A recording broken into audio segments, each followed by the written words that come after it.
What's going on out there in Laff Mob land? I know you missed me for the past couple of weeks. Been handling a lot of business, college graduations and what have you. But we are back here in Los Angeles, California this evening, bringing it to you. Welcome to Uncle Bob Sumner's Comedy Spot. You know it's the place where we talk about everything comedy and a little bit more. And you know it's been a whole lot going on. I don't even think I spoke to you guys since my man found those kids in that house in Cleveland. He's become a big star. Speaking of which, whatever happened to the radio announcer from Columbus? Is he still around? It's just like, you know, so much happening. Basketball is the thing right now. Who you have? The Spurs, or do you have the Heat? You know how that goes. One team win, everybody have that team. The next team win, everybody had that team. But it's one thing I know. LeBron James is a bad boy. Did y'all see that block? Crazy, crazy. You know, the ABFF is happening. The American Black Film Festival is going on next week down in Miami. If you're coming down that way, be sure to check it out. It's a hot comedy wings competition going on that Friday. It's the finals hosted by JB Smoove. So, you know, that's going to be really hot. And it's a lot of other informative things that's going on down there in Miami. And who knows, it might be a victory parade going on too. So we'll see. You know, today on the Uncle Bob Sumner's Comedy Spot is a very, very special day. And the reason I say that is because I've been for the past, I don't know, I guess about the past 3.5, 4 years, I've been really, really campaigning for some freshness, a facelift in comedy. And today I'm going to introduce you to two of the brothers who, honestly, a lot of people ask me, you know, can it be done again? Because they remember that Def Comedy Jam phenomenon that, you know, brought you the kings and queens of comedy, the Dave Chappelle's, the Chris Tucker's, the Mike Epps, you know, the list goes on. And it seems like in today's landscape, everybody is like searching. But I always tell y'all that I have, and I've always told you, that it's about having the formula. Just like McDonald's and Coca-Cola, you know, they had that formula to do whatever they did to have an outstanding business. I know that I have that formula to bring you outstanding comedians. And remember, they call me the star maker because that's what we do here. It's about the next generation of, you know, who's who in comedy. And right about now, I'd like to introduce you to two of the brothers who I really know are on that next level. And they are part of the Laff Mob. And you know what I always tell you, MOBB means more of Bob's best. So right now, I'd like to introduce to you, straight out of Chicago, Illinois, and Oxford, Mississippi. That's right. Please put your hands together as we welcome to the Comedy Spot, Mr. Kevin Damn Fool Simpson and Mr. Karlous Miller. Give it up for him, ladies and gentlemen. What's up, y'all?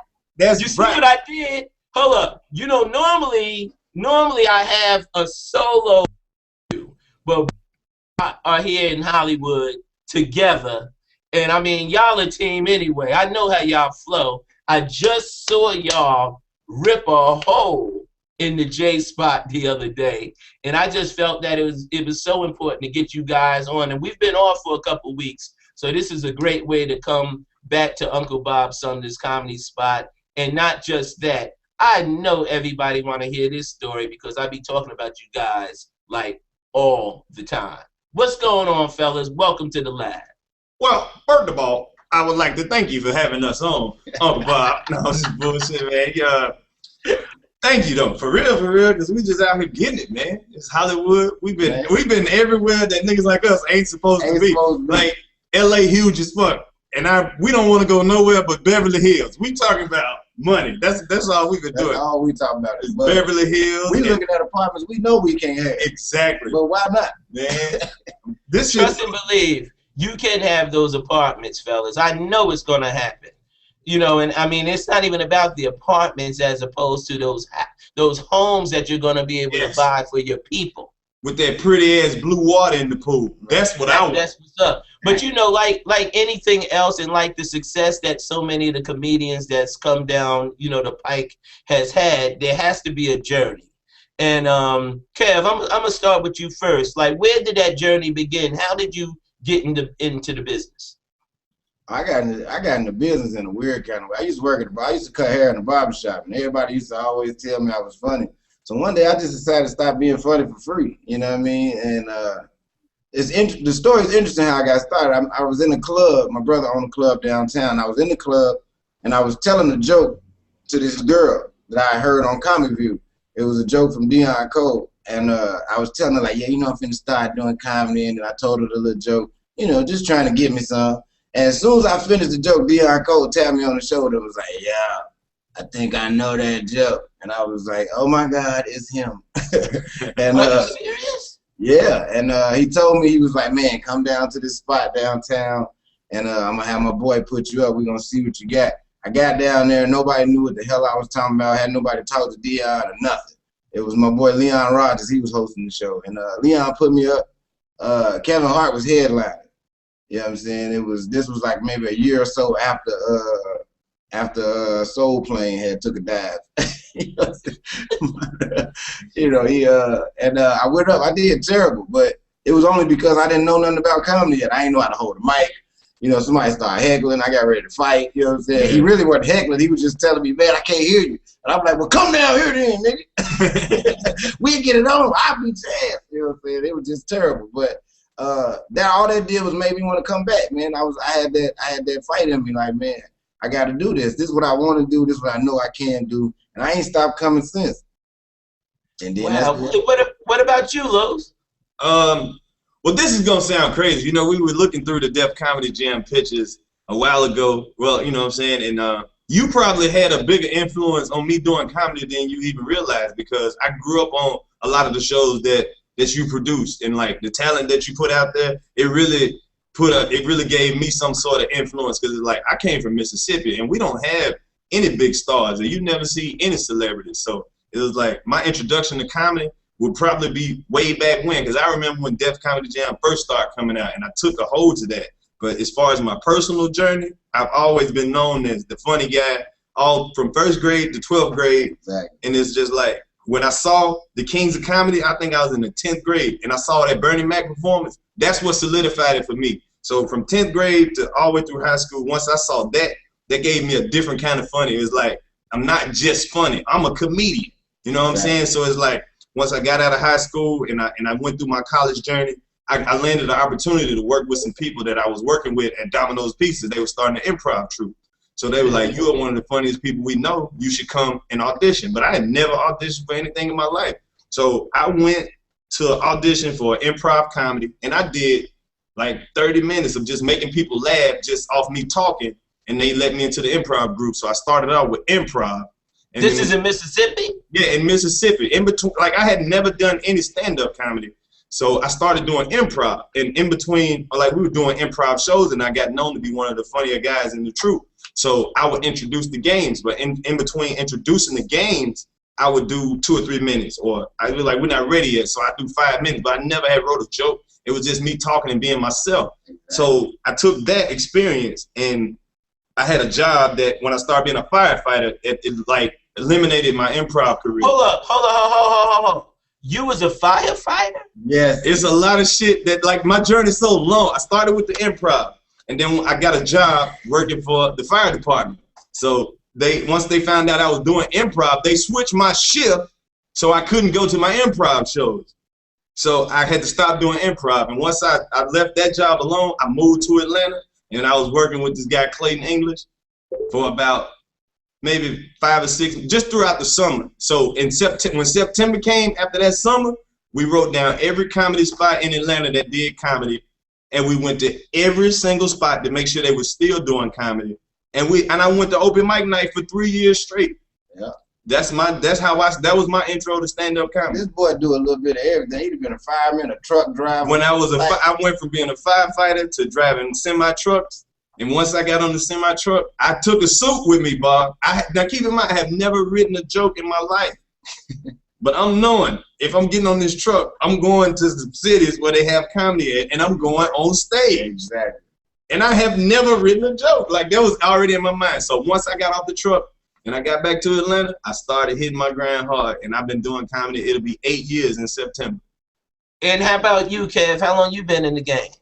I started in late 05. You know what I'm saying? And then, like, we started and met. That's like 8 years. Y'all started pretty much around the same time. Yeah. I might be a year or a couple of months ahead of them, but we started it, and then we met at the same time at Laff-A-Palooza. Yeah, Well, that's what I was going to ask you, because it seems like you guys are so interchangeable. Like, I know the other night you had trouble with your flight, and Kev, it was just like God brought Kev here. Like, he knew something was going on with you, came and lit the stage. I mean, you guys are amazing to me. And, like, how did y'all become so close? Like, you guys are like brothers, man. Because it's deeper than comedy with us. We're not just comedians who cool when we see each other in the comedy club. Like, this dude is my son's godfather, and vice versa. Like, when he come to Atlanta, we take the boys out and we kick it like that. That's just like, we have a relationship way beyond some and ain't jokes. no cameras around, so Right. we ain't faking it. Right. It ain't like, it's like, because it's like, when you have a real friend, it ain't all about how you looking or what the perception is. This man done seen me at my lowest. He done seen me scrape up money to eat and seen me argue with the baby mama. It's like, me and him, we have been through real life situation. Like, when he first got his deal, like when he first had any kind of money that he made with this, I was right there with this dude. Like, where was we at? we sat in the Publix parking lot for 4 hours faxing paperwork back and forth to LA. Because neither one of us know what a fax machine was. We probably didn't even know what it was. Exactly. But listen, I mean, and it's like this. Like, y'all know I'm all over the country, all over the world with this comedy thing. And I see, like, I can tell when it's sincere, and I can see when it's like, what's that song the OJs had years ago? The backstabbers always want to take your place. Like, you guys, I've seen you guys even, it seemed like these other comedians was y'all guys, but then you could tell that something's not there. But with you two, and I say it again, it's a pleasure with this being the first Comedy Spot show that I've done like 2 comedians, and you guys don't even work together on stage like as a duo, but I look at y'all as a duo. That's why, like, when we get ready to go on tour, like, people have no idea what they're in store for. And I just still, I don't quite get how y'all could be so funny and so tight at the same time. It's a challenge. It's a challenge, because it's like, I know the last time that we had a show together, we were in New Orleans, right? Yeah, and we did the boat. We did this little boat ride for the Essence Festival, and we were doing 2 shows. It was like, you go out and you do the first show, and then you come back and you go out again and you do another show. So we were just like the first show, he hosted the first show. He went up and killed it, like, standing ovation. But, like, the difference that you were asking about is, like, some people will see him go out and kill and be like, fuck that. But, like, it's the competition between us. Is like, just like you said, like, brothers, like, oh, you gonna go out and get a standing? Oh, well, I'm finna go out here and I'm gonna make them lay down then. You know what I'm saying? It's like, it's like, it's friendly competition to the point it's like, what can you do next? And it's always like, oh, well, I made a lady go into labor at my show, but he was like, well, I made a dude have a heart attack. It's just, that's how we approach the game. But let me just add this. One day I was with Russell Simmons and Q-Tip, and we were going to an event, and Q-Tip asked Russell, you know, how did your record company become so successful? And Russell said it's because he had what he felt was something different from each artist, but he knew that they were stars. And I kind of took a page out of that, as, you know, we've been building this Laff Mobb brand, and I say all that to say this. I'm not surprised at what you're saying, Karlous, because it's like, you two, your styles are different. You guys are very compatible. You know what I mean? Because neither one of you step on you don't step on each other's toes on stage at all, but you both bring 110% to the stage. Yeah. And where do you get that where you don't have bad sets? Because I haven't seen y'all have bad sets. It's like our shows are different and our styles are different, but they complement each other. We like a great 1-2 punch. You know what I'm saying? It's just like having your Mike and Scotty or your Kobe and your Shaq.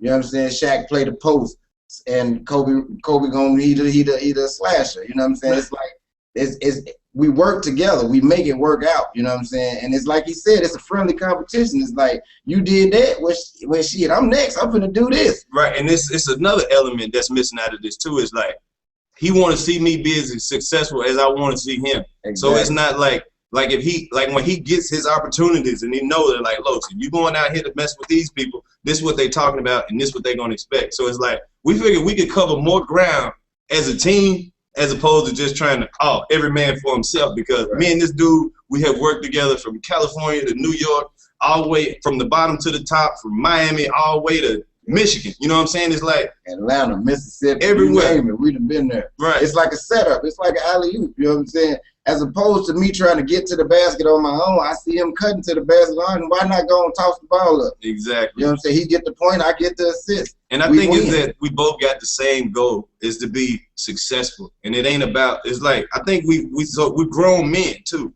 It's like, we know that it's gonna be disagreements and all that. So we already addressed that before it even came. Like, food, no matter how much money we make or don't make, or, you know what I'm saying? If we successful or if we fail, we still, you know what I'm saying? That's still my partner. It ain't gonna never change like that. Well, I know it's going. I know it's definitely going to happen for you guys. But this is something for you, Karlous. You being from Mississippi. The other day, you were doing an interview, shooting a show, right, in Beverly Hills, and it was kind of nice over there. No, it wasn't kind of nice. It was nice. So okay. So Mississippi to Beverly Hills. What's your impressions?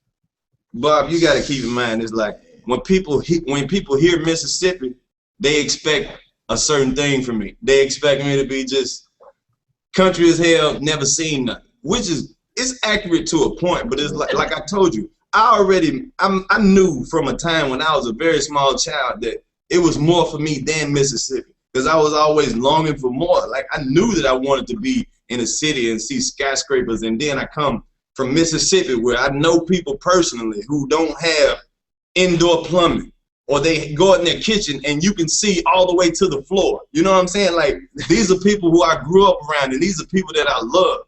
So it's like, I feel an obligation for me to go as high in this game as I could ever go, because I know there's some old heads and some OGs who love me for real, who ain't gonna never even get on an airplane to come out here and take advantage of this. And they look at me like, wow, look at what we did with that young man. This young man on TV. And it's not necessarily to say, well, anybody gave me no success, but it's like, I know that what I'm doing, it represents more than me, because it's people in Mississippi who are supporting me, who are never gonna leave Mississippi. And I feel an obligation of that to represent Mississippi every chance I get, because everybody who's been successful from Mississippi, they haven't even reached back to, you know what I'm saying, show Mississippi no love. Oprah Winfrey from Mississippi. She built a school in Africa. And the part of Mississippi that she's from is one of the poorest regions in the United States. So it's like, I feel a personal obligation to Mississippi. Like, David Banner is probably one of David Banner and just as recently, Big Crit, two of the hardest representing people from Mississippi that you would ever see. But if you go through and do the history, a lot of great people have come from Mississippi. Right. A lot of great people. Dave give back a lot too, though. He does. Well, wow. And on the contrary to Mississippi, then it's the streets of Chicago. But hold on, before you even go there, before you go to Chicago, black people don't know black history. A majority of the black people from Chicago came from Mississippi during the Great Migration, but I'm not here to teach no history lessons. Google the Great Migration. Google the Great Migration, and you'll Uncle Bob Sumner's comedy spot is about everything comedy and more. So, right. Hey, brother, be Mega Evans if you want. Right. But it's like when people always ask us, like, yo, how you from the top and he from the bottom and y'all get together so well? because it's like all my people from Mississippi. It's the same movement, you know what I mean? Like we link up so well because I got that country boy in me, you know what I'm saying? Like you got a hood cat and you got a country boy, you know what I'm saying? But it's like we still live the same struggle, you know what I'm saying? We done both been without heat. We done both been without water, you know what I'm saying? He grew up on dirt and turnips, and I grew up on flaming hots and penny candy. Neither one of us ain't have a good diet. Right. But we know. Listen, I wanna continue. We're gonna have some fun here because we're gonna this is gonna turn into a two week process. But I just want to put this out there right now to everyone all over the world. If you would like to book these two guys and see what we're talking about, it's LAFFMOBB.com, and we got the promoters out here right now that's ready. Well, I should say we are totally ready to showcase Karlous and Kevin. Well, let us say this. Let us say this to all the promoters out there and people in position to make something happen. We're not asking you for shit. Right. Opportunity. We're not out here trying to screw nobody and fuck nobody out of no money. If you give us an opportunity to be in a position to be the best we can be, you won't regret it. Because it's like everything that we've been on, just like you said earlier, Bob, we don't bullshit with this. This is our real life. Like, we have lost family and friends and raised kids. We feed our family with this. And when people say feed our family, we're not talking about going to the grocery store and buying. We're talking about actually feeding our families. Like, our uncle that's fucked up. We got to look out for Unc and Auntie with the diabetes and grandmama who's not getting her SSI and trying to keep baby mama hair done. It's so much that we have to do with this little money that we make with this comedy. And people, they see us on TV and think we fucking rich. And you got two dudes that want to do for everybody. You know what I'm saying? Everybody that we love or that we care about, we want to do for them.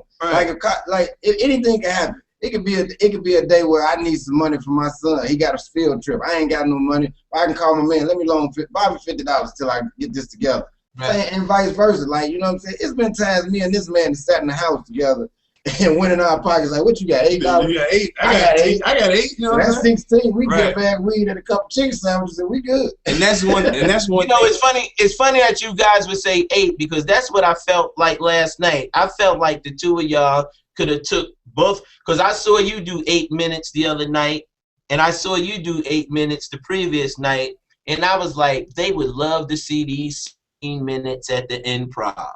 And that's what I was just about to say, though, Bob. That's what's missing. That's an element that's missing out of this game. Like, it's not a whole lot of respect. Like, people don't know how.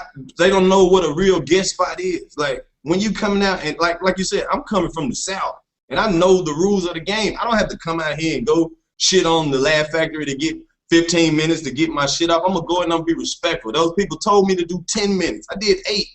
You know what I'm saying? Like, go in there and do what the hell you need to do and get the hell out of there. It ain't all about I'm here, I have arrived, because those things take time. People gonna look at your professionalism more than they're gonna look at that extra 10 minutes. Absolutely. Good point. Kev, let me ask you this. We was just talking about, about his roots and going back to Mississippi.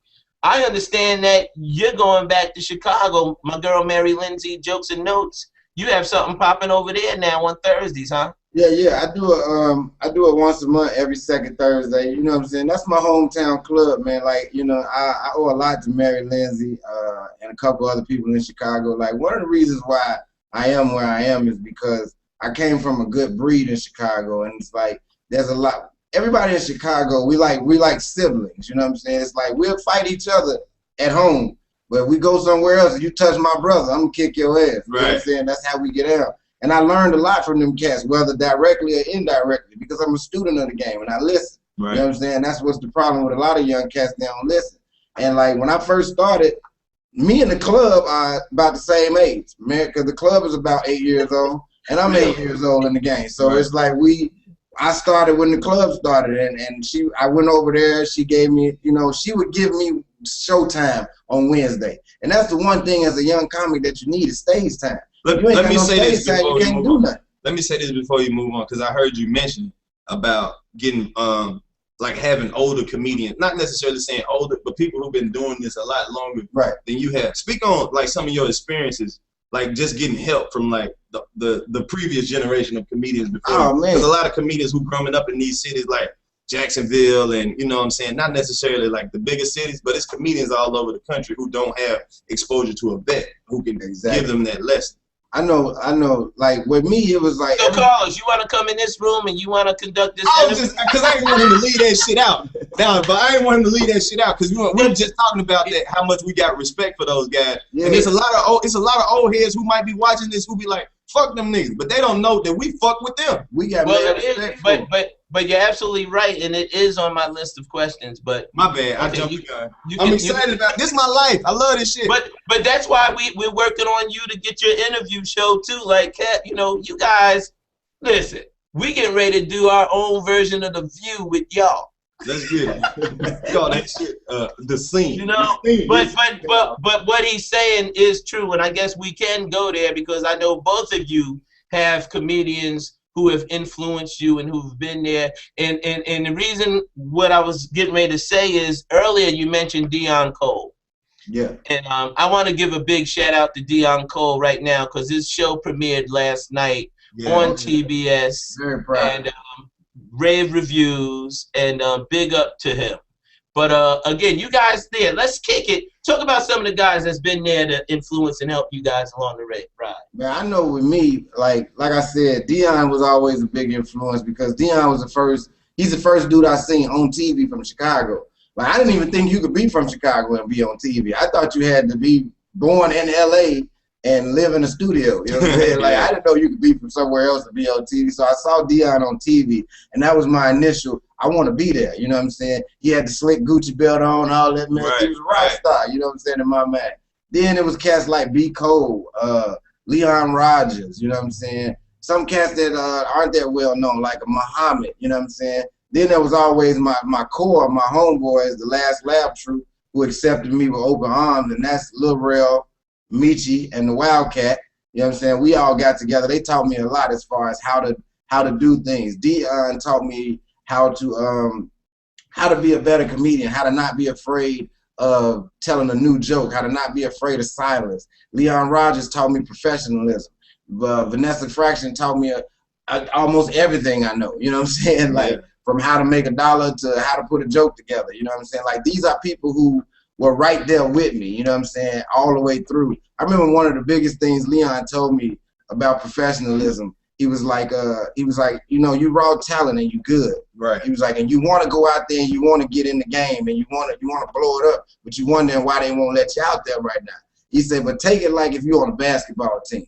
You know what I'm saying? You just came to the college, right? Right. You raw talent. You fresh, off the chain. But it's a dude that been playing point guard there for 4 years. He a senior. You a freshman. They gonna start him over you even though you play better ball than he do because you don't know what he know. You know what I'm saying? He know that the point guard from Kansas can't go left because he done played him 4 years. You don't know that because you ain't played against him. Same thing with these clubs. You ain't played Atlanta. You don't know how you got to tell a joke here versus how you got to tell a joke there. Right. And when he told me that, all that cockiness went out the window. It's like ever since that point, it was like, okay, I understand now. It's so much that you can learn from people. I've learned from cats in the game that I know been doing comedy 20-something years and still ain't got on TV yet. Right. But it's like you can't look at him like, oh man, he don't know what he's talking about. Look at him like because this business is different, man. And you can learn something from anybody. That's what Damn Fool is all about. I go by the name Damn Fool, not because I'm stupid, but because I'm actually an intelligent brother. I went to college and all that. But it's like being Damn Fool is to let you know you can learn something from anybody, even a fool. You know what I'm saying? That's what that whole choosing that name.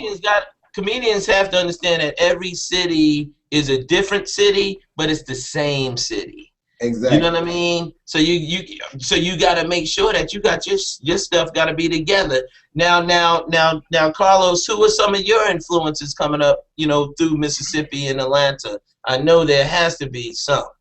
Well, pretty much, I learned a lot from those same people that he just named. It's just like, as far as on the down south side, I think one of my biggest mentors and influences will be like Corey Zooman Miller.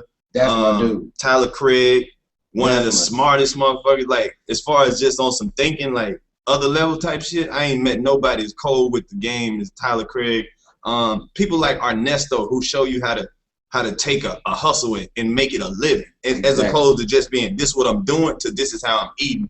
And you got even people like Shorty when he can be a master of selling himself to the public like that, you can't help but to pull him to the side, and you know what I'm saying, and get some game from him. People can say whatever they want to say about these people, but it's like we know these people for real. You know what I'm saying? And it ain't even on no comedy shit. People like Bo P and JJ, you know what I'm saying? Even big dogs in the game, as far as people like Bruce and Kevin Hart, like we know all these people, and Mike Epps, and every time we see them, it ain't to the point where it's like, hey, come on, we're going to save your life and take you on the road. But that piece of game that you can get from a Mike Epps or a Kevin Hart, like you never know who's watching you, because I know it's been times in my career and yours also where these people who you never expected to even know anything about you pull you to the side and say, hey, that one joke you got, that's funny as hell. That's the type of shit you need to be writing to get on such and such. Not to cut you off, but just on that what you said, I ran into the Mooney brothers the other day, Paul Mooney's son. Right. And like when they got on stage, one of them walked up to me, he was like, man, we've always been huge fans of yours.